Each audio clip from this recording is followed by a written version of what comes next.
Hey everybody, so with Spotify Wrapped coming out, I figured I would go through my personal Spotify Wrapped, but also the Spotify Wrapped of the music that I've been releasing this year. Before I keep going, I just want to quickly mention that I now have a Patreon. I'm putting courses on there for people that want to learn how to use Logic Pro or how to play guitar if you're on a completely beginner level. I will also be putting all of my unreleased original music on there. I want to keep doing more courses in the future, like how to use Final Cut, how to use a camera, all things that relate to music content creation. Because I'm not going to be super active on there like every single week, it's just $1. There's only one tier, trying to keep it extremely cheap for everybody. Click the link in the description below if you want to check it out.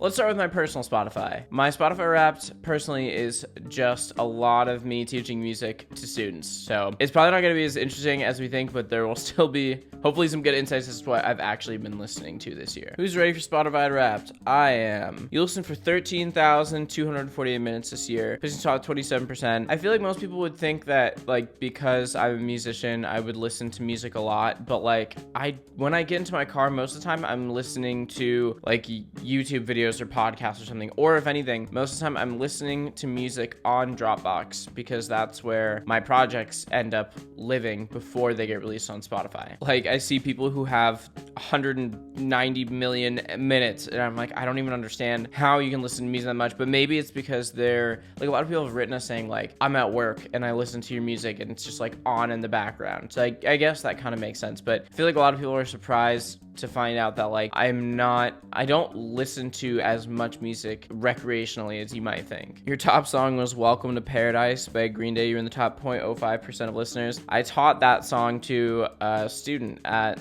Monochrome on piano, and we practiced it like multiple times a lesson leading up to his show, so that makes complete sense. Not that I'm not a Green Day fan, but that's why I was listening to that one so much. Top songs. Okay, well, Welcome to Paradise. Taught that song to a student. All Around the World. Love that song. Taught that one to a student on drums. American Idiot. I taught that to the kid who was learning the Welcome to Paradise. So that kind of makes sense. Of All the Gym and Joints, that was my birthday cover for First to 11. So that makes sense. But actually, that has been in like my top like 5 or 10 on Spotify pretty much every single year since like 2018 or something. Like I've been a very, very diehard fan of that song in particular from Fall Out Boy. Deluxe Capacitor makes sense. I really love that song and I listened to it quite a bit this year, especially the acoustic version. I love the acoustic version. You've changed and so has your listening. April was your Frutiger Aero instrumental Japanese jazz fusion phase. They're talking about Cassiopeia. Cassiopeia is like one of the best artists that I feel like only musicians talk about. It's mostly instrumental, and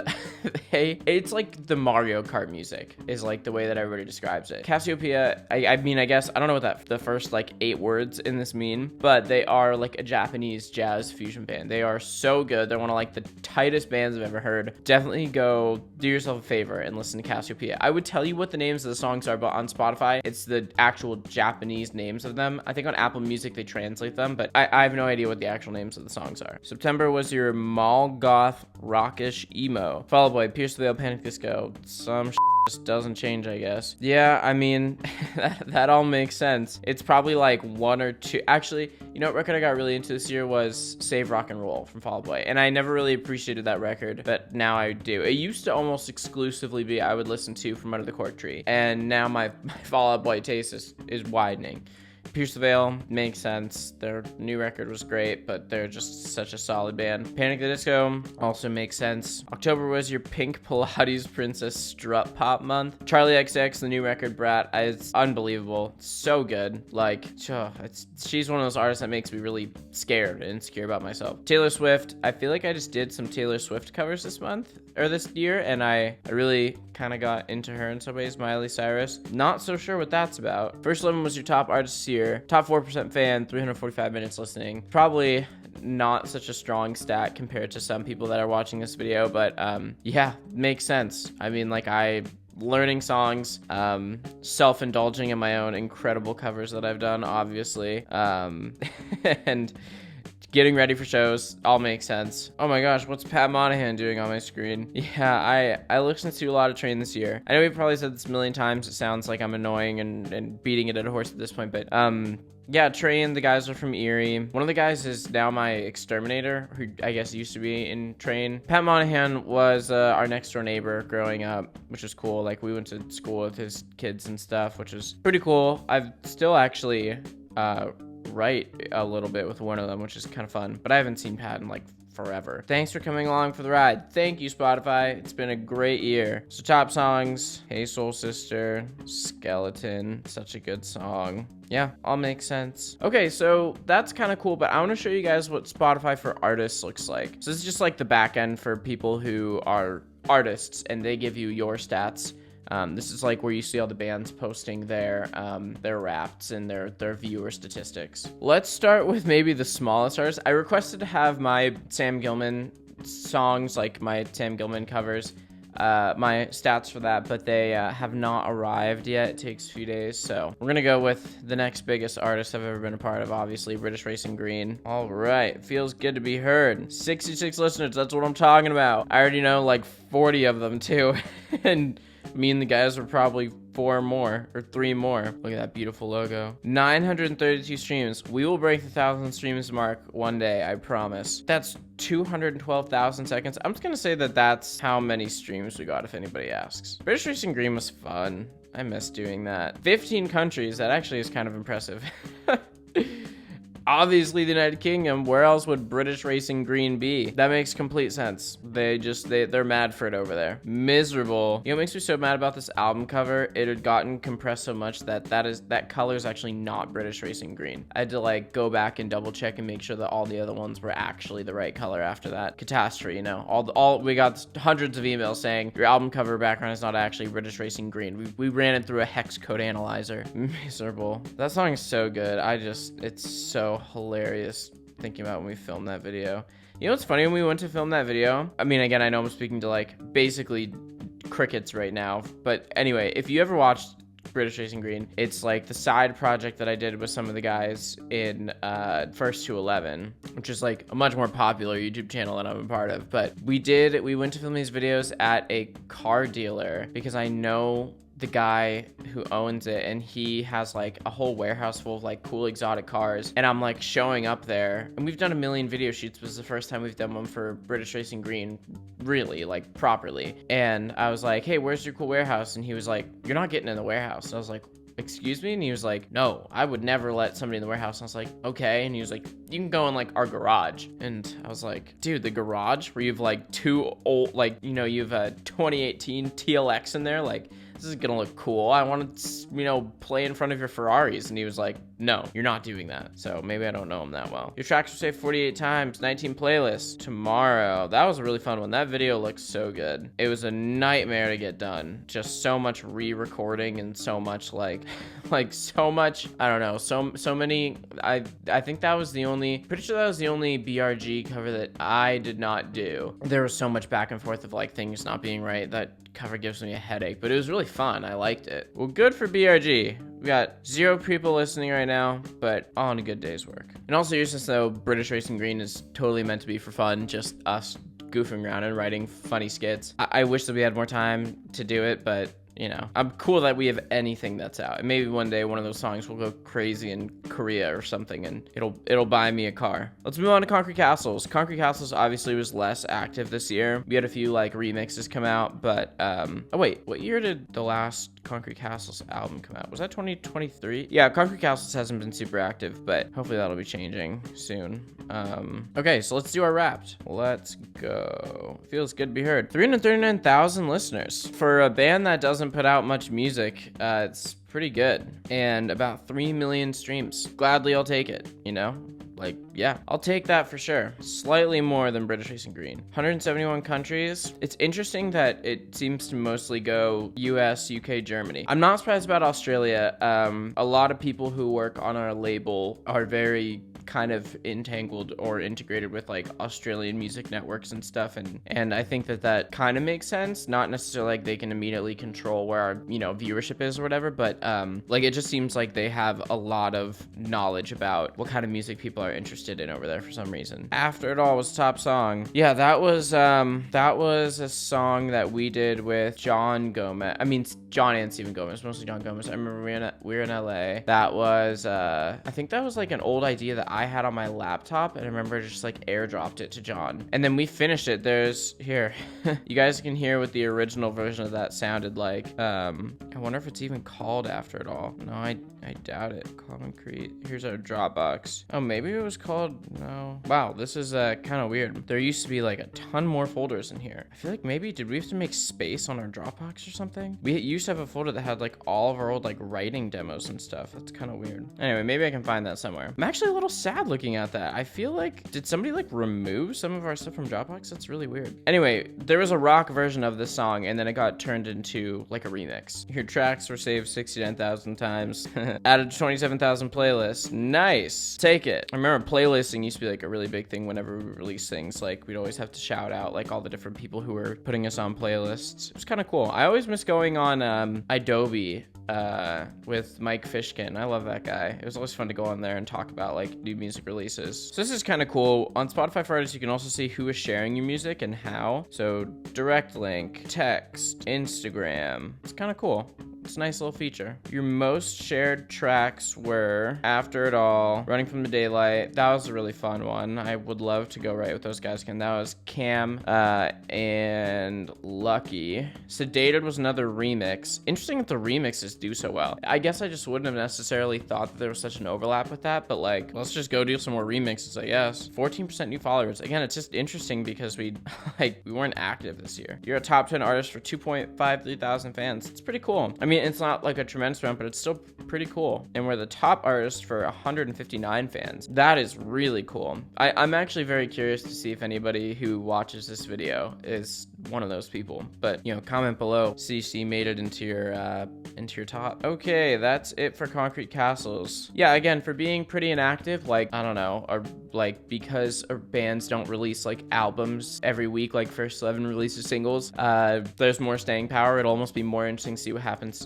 a year from now. But anyway, let's move on to First to 11. This is definitely going to be the biggest of all of them. 2024 was quite a year. So I should have mentioned this earlier, but I haven't looked at any of these stats. I like wanted to kind of make it a reaction, but I do know that our First 11 Spotify stats went down for the first time this year than they ever have. 1.28 million listeners. Obviously that's like a pretty large number. I can't remember what it was last year, but as Spotify says, it does feel good to be heard. When I look at First to 11 stats, 24 million streams, that's obviously tremendous. When I look at our numbers, I'm always like, I always want to know if my covers that didn't translate well on YouTube did well on Spotify. Like, we have no idea why Cooler Than Me did super well on Spotify, because it's not like that was like a sensational video on YouTube. It was good, but it wasn't like a, oh my gosh, this is gonna kill kind of thing. 5 billion seconds. That's the number I'm looking for. 180 countries. So First 11 wins in the countries. Look at that. US, UK, Germany. Brazil and Indonesia also make complete sense. We always get messages from people saying that Brazil and Indonesia are hot markets for us. I think Concrete Castles one time was like very, very loosely told like, it'd be cool if you guys came to Brazil, like from our agent, and he was like, they're pretty crazy shows over there, like dangerous but fun shows. And we were like, oh well, First 11 has a big following in Brazil, so maybe we should give it a shot. E.T. was your top song, 1 million plays. Yeah, E.T. It's never that I'm like, why E.T., but I'm always just like, wow, still there's just some magic in that. I remember, so I had to do E.T., but I remember like there was a demo of it in Logic, and we'd already played the song live before, so we had the arrangement done. And Ryan was like, I have some demo guitars in there. I was like, great, export. And he was like, you didn't export my demo guitars, did you? And I was like, yeah, why? And he was like, they weren't good. I was like, oh, not very good communication, I guess. But so that song was like a really weird, like interesting collab of a cover, which almost never happens. Like I did it, but Ryan kind of arranged it or started it. And there just must have been some sort of magic in that. I don't know, again, why E.T. has that effect on people. Maybe it's because it was like at the time when rearranging pop songs was like really hot, and it's like a nostalgia thing now because the song's getting kind of old. 711,000 tracks were saved. 125,000 playlists. It's pretty awesome. One of those is being Spotify editorial. Maybe I don't quite understand what a Spotify editorial is. Also interesting, the direct link or the messaging seems to be pretty similar to Concrete Castles with the direct links. WhatsApp, I don't know if I remember WhatsApp being very high in the other one though. Instagram seems to be kind of low, but I guess direct link still makes the most sense. So it's interesting. There's similar numbers, but obviously much higher in streams. So maybe it's more indicative of like, that's just how people share music more. Ran out of room on the SD card. Your most shared tracks were E.T., Sweet Child of Mine, Poker Face, Classic, the trifecta. Yeah, I mean, yeah, it makes sense, right? Like, those three just have this staying power. I mean, again, two of them, I think it's just very reminiscent of, like, classic Golden Age First to 11, like, you know, rearranging pop songs. Sweet Child of Mine, it just, I don't know what crack is in that song, but Sweet Child of Mine just has legs and won't stop, it seems. You've leveled up this year. 12% more followers. Kind of cool. I don't know, I guess, I can't remember exactly what our stats were last year. I might be able to find them, but I know that we, listeners-wise, I think went down. I don't think it was a lot, but I think it was the first year that happened. This year, you had your biggest release with Covers Volume 17. Almost 100,000 streams in the first week it dropped. Huh, which one was Covers Volume 17? Don't stop me now. So on Covers Volume 17, I did You Give Love Bad Name, Leave It All to Me, Goo Goo Muck, Hey Ya, Superstition. I think those are the ones I did. Yeah. Which obviously people are only listening for my covers, even though they don't even know it, but that's what's really happening. Your canvases were seen a million times. Cool, look at me with long hair. Who's that guy? Oh my gosh. I feel like I could, is that from the Closed on Sunday video? That looks just like that. That has, oh, wait, I'm wearing the same jacket. No, maybe it's not. Maybe we filmed something else that day. I can't remember, but I'm definitely wearing the same jacket. You're at top 10 artists for 55,000 fans. That is a crazy number. I mean, like, that is, I don't know. When you really think about that, 55,000 people, your name should have 55,000 people for their top, what is it? They give you top 5 artists. That is like tremendous. I mean, I don't know. Cause when we make canvases for people or videos that are like, you know, thanks for being a part of our Spotify Wrapped, which I always love doing. I think that now Audra just does it, but I always liked being a part of those. It's just weird to think like I received that, like, well, this year's Pat Monahan, which feels weird because I know him, but like there's somebody on my screen telling me thanks for listening. I'm like, I wonder how those people are doing. And we are those people for 55,000 fans, which is so cool. You're a top 5 for 34,000. Okay, I think that's what I was thinking of with like the video. Still very cool. You're the top artist for 10,000 fans. Yeah, it's very, very special. Whenever I talk to my dad about like my job and what he does, he's a physician. I'm like, you save lives all the time. And he's like, yeah, but it's like, you just make people happy all the time. Like your job is, especially for these 10,000 people, like you make their days. And he was like, that's very, very special, and don't lose sight of that, or don't let that be lost on you. So for everybody who listened, thank you very, very much. Thank you for sharing music with the world. A lot of changes have happened from last December to this December. Some good, some bad, some necessary, but I am happy generally with the direction that things are going. And I think more than anything, I'm just grateful for my life in music. Like, I know this is such a cliche thing, but it's sometimes hard to fully grasp how fortunate I am until data like this hits me in the face and it doesn't seem so make-believe. Like, I sit in this room that you're seeing right now, and I do these covers, and, you know, I don't, like, meet people whoever come up to me and are like, I love your music. When we toured, like, that happens, and that almost helps me to feel the real lasting effects of work that I've done. But for the most part, it's just kind of like, it's all data. It's like, okay, well, these things hit this amount of views, or got this many likes, or were added to this many playlists. It doesn't feel very human in that way. And so when Wrapped comes out and I see actual people posting about, like, people that I know, people I recognize their faces, and I've talked to them on Zoom before, they're part of our Patreon, and they tell me, like, your music had a very impactful effect on me this year, it starts to hit home a lot more. And as a music fan, not just a music creator, I know what it's like to be on the other side of that. And so I, you know, say this as a personal thank you to anybody who's watching this video and has supported anything that I'm doing musically, whether it's your like one of the few people that listens to British Racing Green, or you showed up to a show for Concrete Castles, or you watched the First to 11 YouTube video, thank you very, very much. Here's to a great 2025 with lots of covers and originals and funny side projects and skits and everything in between. Thank you guys so much for watching. Please make sure to like, subscribe, and comment below anything interesting about your Spotify Wrapped. I'm always very interested to see what you guys are listening to. And if I'm lucky enough to have made it into your top 5 or top 10 or top 100 for your 2024 most listened to songs, let me know. It always makes my day.